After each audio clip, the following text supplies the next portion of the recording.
all humans have an impact on the natural environment. We can't always be looking to one entity, a government or an organisation of another kind, to keep our natural environment safe. We can all play a role personally, individually. The best way to do that is just really educate yourself.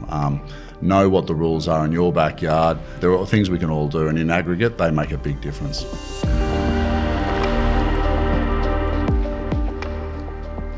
Hello and welcome to the Reef in Focus podcast. My name's Lincoln Bertoli and we're joined today by a special guest, a very busy man, but we've managed to track him down this morning, the CEO of the Reef Authority, Josh Thomas. Hello, mate. Great to be here, Lincoln. Look, we have a lot to get through today. We're going to talk 20 years of marine park zoning, which is our primary management tool, so plenty of stuff to dig into. But before we get into that, our guests on this program so far have included science-based, conservation-based, a couple of expats, the United Kingdom and the US, but your background's a little bit different again. So can we start with how you ended up at the Reef Authority as the first question? Sure. Look, that's a big question in itself, but look, I grew up in country New South Wales and moved to Canberra, fell into natural science as a real passion for the environment and studied natural sciences at university. And being in Canberra, moved into the public service where I learned a huge amount about terrestrial and marine policy. So was it a career goal from the start, obviously from an advocacy, if you like, point of view? Was it always a goal to get into this sort of work, or did it sort of happen by chance? Do you remember the first time you saw the reef? Yeah, look, great question. I think I had multiple passions, and among them was environmental science. I've always had a passion and interest in government. So I've brought those together almost, working in government, in public policy. And yes, absolutely, I saw the reef about 20 years ago, and the first time I stuck my head under the water, just fell in love with that underwater world. And just, I really felt it was a special place. I mean, people use that term all the time about so many of Australia's natural landscapes. But the reef was just truly unique to me, and I was hooked. And it seems to be a common theme, doesn't it? 250 odd staff across the Reef Authority, and lots of them didn't grow up in North Queensland or along the coast. They're Melbourne-based, as we said, country New South Wales, all over the place. It's a big draw card. I mean, we've got people from all over the world, as you said at the start. If you want to work in a marine natural environment with great rules, regulations, interesting programs, working with community, there's no better place to be. And growing up in Wagga, what does that mean come State of Origin time? I am a Blues supporter, and I suffer the slings and arrows that you get up here in North Queensland. Yeah, good, so you should. And we're looking forward to the season ahead. Yeah, right. Now, 20 years of marine park zoning, obviously it's a topic with a huge sort of area to cover, if you like. What does zoning mean on the Great Barrier Reef? Can we start with that? What are the marine park zones? Look, there's a huge amount of things we do to keep the reef safe, but at the centre of it all, the foundation, if you like, is our marine park zoning arrangements. I mean, to a lay person, if you consider them a little bit like town planning, it's the what you can do where. So, you've got commercial districts, residential districts, public recreation spaces on land. It's not dissimilar in the marine environment. There are places you can and can't fish, and other zones that allow you to do different activities.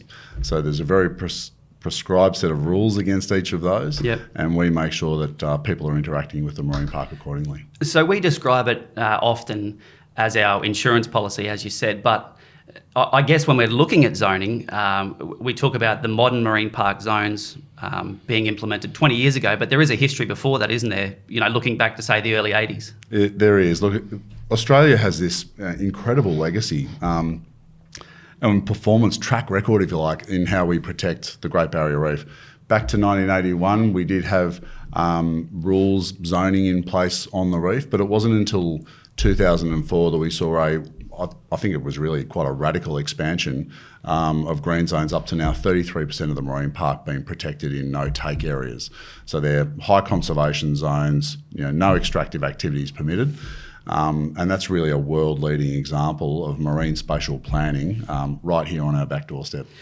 And obviously for something of that magnitude, it's not an overnight process. I think at the time it was the largest marine protected area in the world, but that took from reading, 2 years of planning, probably more, 30,000 public submissions. So there's gravity behind it, isn't it? It's a huge undertaking. There was, and it's a community effort. It's a cross-sectoral effort. There are always winners and losers in these processes, and there was a lot of conjecture at the time as to whether or not it was the right thing to do. Views on all sides. But I think now, over the 20 years since 2004, we've really seen a lot of the science pointing to the efficacy of zoning, the benefits it brings for biodiversity, the improved benefits it can bring to industry through having habitat protected, stronger fish stocks, and so on. And that's the hard part, I guess, isn't it? Because, while it was implemented, the impacts, for want of a better word, were immediate, but we don't see the benefits. But we're starting to see those now, which are really exactly what they're designed for. Can we break those down a little bit further? The resurgence of vulnerable species, things like that. Why are marine park zones so effective?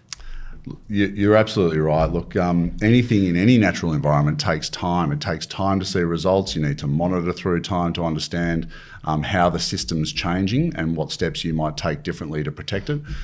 So some of the impacts that green zones in particular, but all the zoning arrangements really have, are around stronger habitats. So stronger habitats protected by green zones are more resilient to the effects of climate change, for starters. They'll bounce back quicker from cyclonic activity. More vibrant habitats can also resist or be more withstanding of the impacts from things like crown of thorns starfish outbreaks. More vibrant network of coral reefs through the Great Barrier Reef. There are about 3,000 reefs here in Queensland. A more vibrant system of high-performing, high-functioning coral reefs will better connect and make the reef overall more resilient into the future. And for the average reef user, that means we're seeing things like, more coral trout on reefs now, numbers not seen sort of since the 1980s. And then when these species are going to protected zones to spawn, we're seeing the spillover into fishable reefs, right? So every reef user is benefiting, if you like. That's right. I mean, immediately you might feel it's a bit of a bummer that you can't go out and fish in a particular area, but really those protected zones are delivering benefits for recreational use, for commercial use of the marine park. And it is a multiple use marine park. We do value and recognise the rights of fishers, recreational, commercial, and a whole range of other activities, shipping, sailing, diving, tourism activities, all permitted use of the marine park. But this zoning is there for a reason. It's to provide for that fair, equitable and sustainable use of the marine park. And as we face, different challenges with a changing climate, it means it's protecting the reef now, and we say it all the time, but into the future as well. Absolutely. And look, this zoning is established in legislation. We touched on the cross-sectoral interests that are involved in zoning. So actually the permanence of the zones as they are now has been one of the biggest benefits.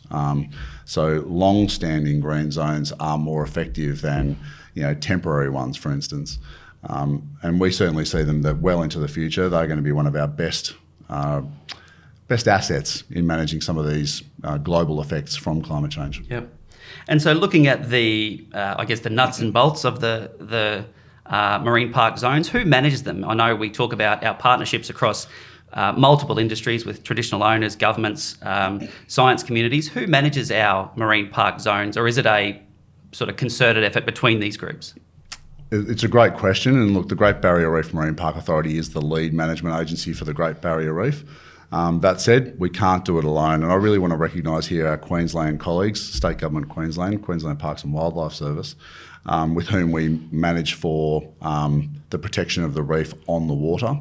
So we run a joint program with Queensland. We have eyes, ears, assets out on the water, making sure we're engaging with the public, doing real things, real conservation activities to keep the reef safe for the future.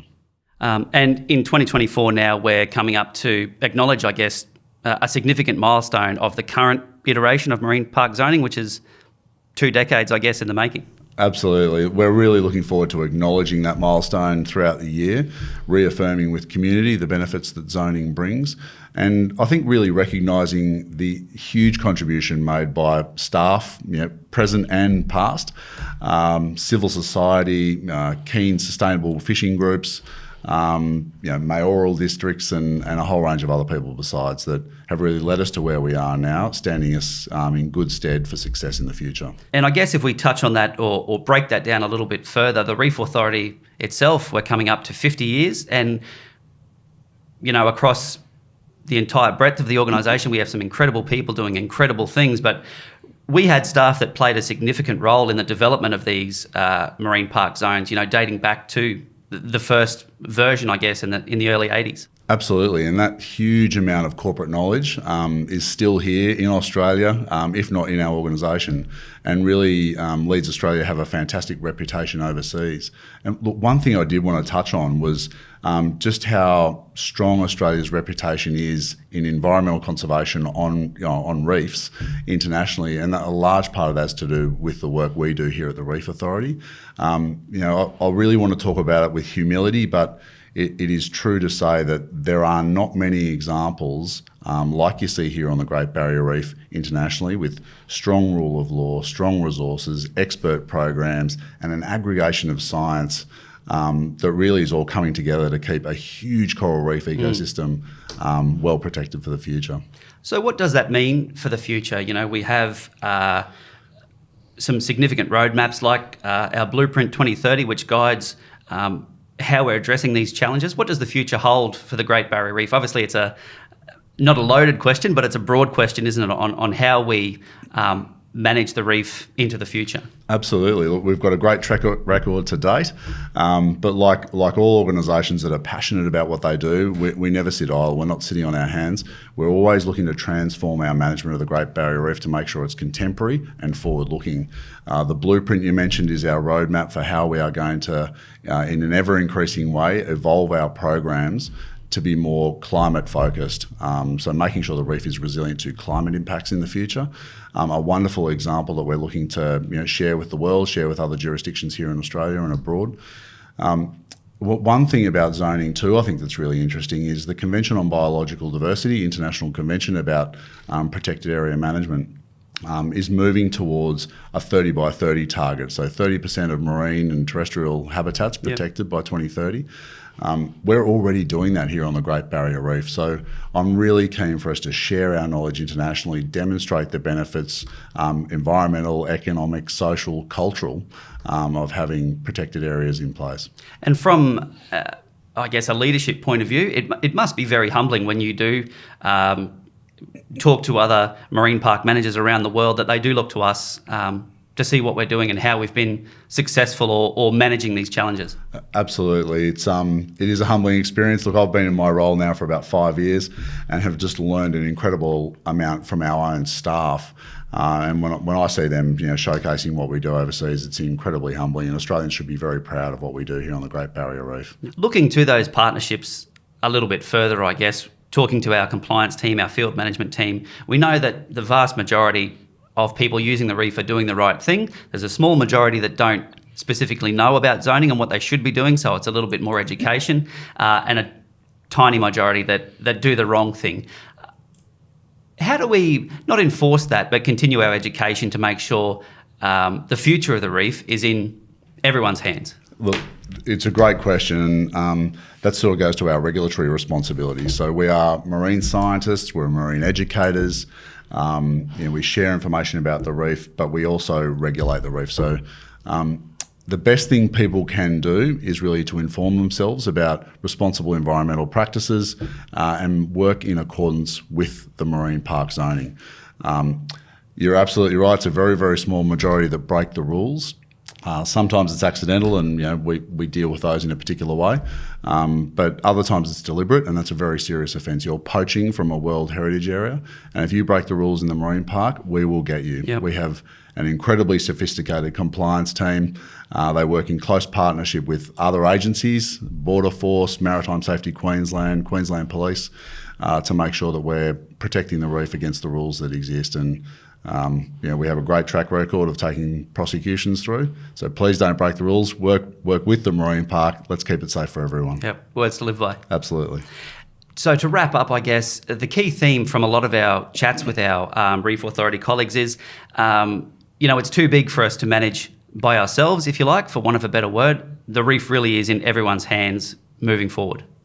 It's very true. I mean, all humans have an impact on the natural environment. We can't always be looking to one entity, a government or an organisation of another kind, to keep our natural environment safe. We can all play a role personally, individually.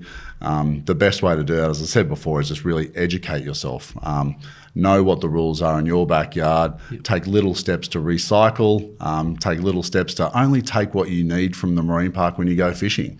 There are things we can all do, and in aggregate, they make a big difference. Yep. So tying it all together, we've talked about the efficacy of our compliance program, field management, science, government partners, traditional owners, cultural connections, all of that. How does it all come together as our key management tool to protect the reef? It's a great question, Lincoln. The zoning really is the foundational piece for our management of the marine park, but it can't stand on its own. We talked about our expert compliance program, making sure that people are compliant with the zoning, but it's so much more than that. We're working now with traditional owners right along the Queensland coast to improve spatial management in other ways, not just with zoning arrangements, but other spatial management tools to keep culture safe, to keep biodiversity safe.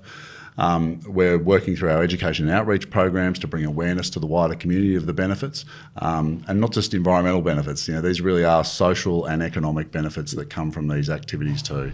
It's a multi-layered approach. It's all based on strong evidence, scientific data, and we're really proud of what we do here, and we're really just asking people to come and check it out. Get on our website, get informed, and be part of the solutions for the future of the Great Barrier Reef. Yeah, right.